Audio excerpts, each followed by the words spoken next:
Siang ini kita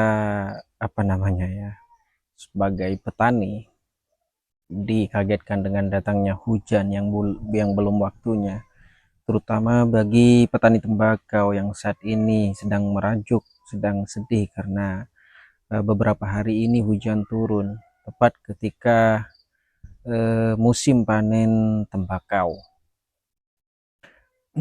Jadi setidaknya kita berpikir untuk beralih komoditas dari tembakau mungkin ke komoditas lain. Misalkan banyak di desa, terutama di desa. Ada jagung, kemudian ada ubi, kemudian ada singkong, ada japi jamu, ada kelapa. Jadi ketika petani bisa berinovasi, tidak hanya sekedar bergantung pada satu komoditas saja, maka petani desa kemungkinan besar akan mengalami lonjakan peningkatan signifikan terutama di bidang finansial. Saya ambil contoh di sini ubi jalar, misalkan ubi jalar. Sering kita anggap makanan sederhana, apa tahu penganjal perut kala berhemat, tetapi siapa sangka di banyak negara maju ubi jalar ini justru jadi makanan premium dengan harga tinggi. Jepang misalnya menjadikan ubi jalar panggang sebagai camilan populer, sementara Amerika memprosesnya jadi sweet potato fries namanya, yang sehat dan digemari anak muda. Ironisnya, di desa-desa di Indonesia yang kaya ubi jalar justru masih menganggapnya makanan kelas 2, padahal potensinya bisa melampaui beras. Desa memiliki tanah yang subur, cocok untuk budidaya ubi jalar. Tanaman ini tumbuh di tanah yang kering serta mudah tumbuh dan tidak memerlukan perawatan yang rumit seperti tembakau. Artinya, ia bisa menjadi sumber pangan strategis sekaligus komoditas dagang yang menguntungkan jika desa-desa mulai mengembangkan sentra produksi ubi jalar. Bukan hanya soal ketahanan pangan yang diperkuat, tetapi juga peluang ekspor yang terbuka. Dunia sedang mencari pangan sehat rendah gluten, dan ubi jalar adalah jawabannya. Nah, saya tunjukkan di sini ya, ubi jalar ini bisa tumbuh di mana saja, bahkan di halaman rumah, di depan rumah saya ini di desa. Ubi jalar ini ya bisa tumbuh, apalagi di sawah kan begitu. Ubi jalar juga fleksibel dalam pengolahan, dari keripik renyah misalkan sampai tepung, mie sehat hingga kue modern. Semua bisa dibuat ataupun bisa berbahan dasar ubi. Inilah celah bagi desa untuk naik kelas. Inilah kesempatan bagi desa untuk naik kelas. Bukan sekedar menjual ubi mentah, tetapi menciptakan produk olahan dengan nilai tambah tinggi. Bayangkan satu desa punya brand sendiri, keripik ubi organik misalkan, ataupun brownies ubi ungu, ataupun minuman sehat berbasis tepung ubi. Desa tidak lagi hanya jadi penghasil bahan mentah, tetapi juga pemain industri pangan kreatif, bukan hanya skala nasional tapi global pada akhirnya. Dalam sejarah, ubi jalar penuh dengan penyelamatan banyak bangsa dari krisis pangan. Ubi jalar menjadi salah satu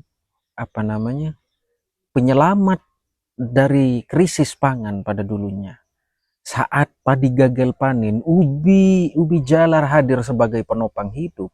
Namun sayangnya, mentalitas masyarakat kita justru meminggirkan ubi jalar ketika ekonomi membaik. Padahal di era modern ini, pola makanan global sedang beralih pada superfood yang alami, yang sehat. Jika kita pandai memasarkan, ubi jalar ungu dari desa bisa bersanding dengan quinoa ataupun chia seed di rak supermarket dunia. Potensi ekspor ubi jalar Indonesia sangat besar. Jepang, Korea, dan Tiongkok adalah pasar utama yang haus akan ubi berkualitas. Tetapi masalah klasik tetap sama. Desa sering terjebak hanya jadi pemasok murah bagi tengkulak. Tanpa manajemen dan koperasi yang kuat, petani ubi hanya akan jadi buruh di tamannya sendiri. Inilah PR besar bagaimana desa bisa membangun rantai pasok mandiri agar ubi jalar benar-benar memberi kesejahteraan bagi penduduk, bagi di segi apa penduduk yang menanamnya. Dari sisi kesehatan, ubi jalar kaya serat, vitamin A, dan antioksidan. Jadi ubi ungu ini spesial ya, ubi ungu bahkan terkenal dengan kandungan antosianinnya kalau tidak salah ya, yang baik untuk jantung dan mencegah kanker katanya. Fakta ini bisa menjadi senjata branding untuk produk-produk desa. Saat dunia barat sibuk membuat kapsul antioksidan mahal, desa sebenarnya bisa memproduksi pangan fungsional alami dari ubi jalar ini. Inilah peluang desa untuk masuk ke industri kesehatan berbasis pangan yang skopnya tidak hanya nasional, tetapi global.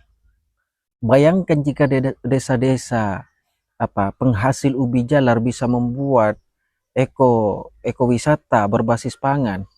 Wisatawan datang belajar menanam, ikut panen, lalu menikmati olahan ubi di tempat. Desa bukan hanya tempat produksi jadinya, tetapi juga ruang edukasi dan wisata. Ubi jalar menjadi ikon lokal yang menghidupkan banyak sektor. Yang terutama ya pastilah pertanian, kemudian pariwisata hingga kuliner. Konsep seperti ini bisa membuat desa mandiri tanpa harus meninggalkan akar tradisinya. Tapi sekarang ironisnya ubi itu bahkan ditinggalkan. Ya masalah utama ubi jalar ada pada citranya itu. Ada pada citranya. Dianggap makanan murah, makanan desa, bukan makanan modern. Padahal semua tergantung bagaimana kita mengemasnya. Ubi ungu dalam bentuk cheesecake misalkan, bisa terlihat premium, bahkan bisa dipasarkan di kafe-kafe elit kota besar. Inilah yang sering dilupakan. Desa sebenarnya punya bahan emas. Hanya saja belum punya strategi kemasan, strategi branding yang tepat dan benar. Kalau Jepang bisa menjual ubi panggang dengan harga mahal, ubi panggang itu kalau tidak salah saya searching di internet itu bisa sekelas dengan stick ya, sekelas dengan stick daging sapi yang mahal, daging sapi barbecue apa itu namanya, itu sekelas itu.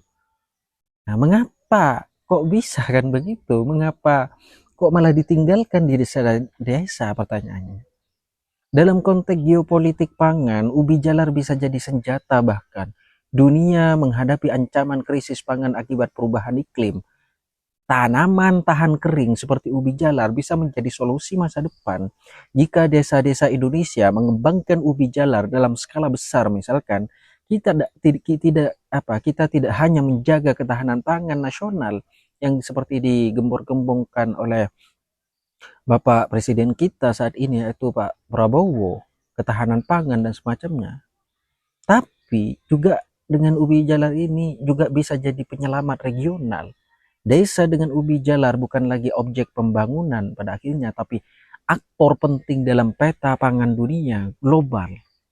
Pada akhirnya ubi jalar bukan sekedar akar yang tumbuh di tanah desa, ia adalah simbol bahwa sesuatu yang sederhana bisa menjadi besar jika diberi ruang dan strategi yang tepat. Desa punya potensi yang sangat banyak untuk menjadikan ubi jalar sebagai ikon ekonomi baru, tapi butuh keberanian untuk keluar dari pola lama. Misalkan penjualan murah ataupun ya sekedar itu penjualan ke pasar-pasar yang menurut saya tidak tidak kompetitif. Bahkan ya sekedar dijual dengan di Indonesia ubi jalar itu bisa dikatakan barang murah yang sekelas kerupuk yang 2.000, 3.000 misalkan. Sedangkan di Jepang itu kelasnya barbecue, kelasnya daging sapi. Nah itu yang menjadi koreksi bagi kita. Jadi pertanyaannya sekarang, apakah kita mau membiarkan ubi jalar tetap jadi makanan kelas 2 atau menjadikannya tiket emas ekonomi desa menuju panggung global, menuju ketahanan pangan global. Tinggal kita bagaimana bisa mengolah dan memproduksinya. Jadi video ini sebenarnya dibuat ya bukan hanya ini sebagai refleksi sebagai pemuda desa seperti saya ini yang harus merantau demi kelangsungan hidup ataupun memenuhi kebutuhan hidup di desa. Bahkan bisa dikatakan anak muda di desa terutama di Madura ini 80% pemudanya merantau. Kan ini apa namanya sedikit ironis ya menurut saya. Padahal jika kita memiliki pengetahuan yang luas, kita membaca misalkan menggunakan telepon ini, menggunakan handphone ini untuk mencari browsing di internet, browsing dimanapun yang kita bisa. Misalkan tentang ubi jalar ini, di Jepang itu justru populer, di Tiongkok populer, bahkan di Amerika itu populer.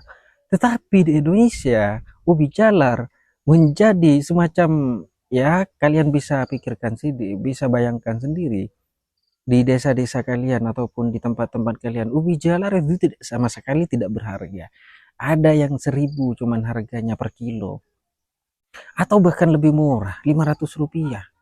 Itu kan harga terendah, padahal ya tak yang saya katakan tadi di Eropa, di Jepang itu kelasnya itu adalah kelas premium, kelas daging sapi. Tapi di Indonesia ya kelas receh. Jadi ini sebagai refleksi bagi kita pemuda desa untuk mengembangkan desa dari sektor-sektor yang potensial. Apa yang potensial di desa kita? Misalkan ubi, ada yang jabi jamu, ada yang cabai rawit. Ya, jadi kita harus kembangkan itu. Demikian dulu untuk refleksi ini, kita akan lanjutkan nanti. Demikian, wassalamualaikum warahmatullahi wabarakatuh.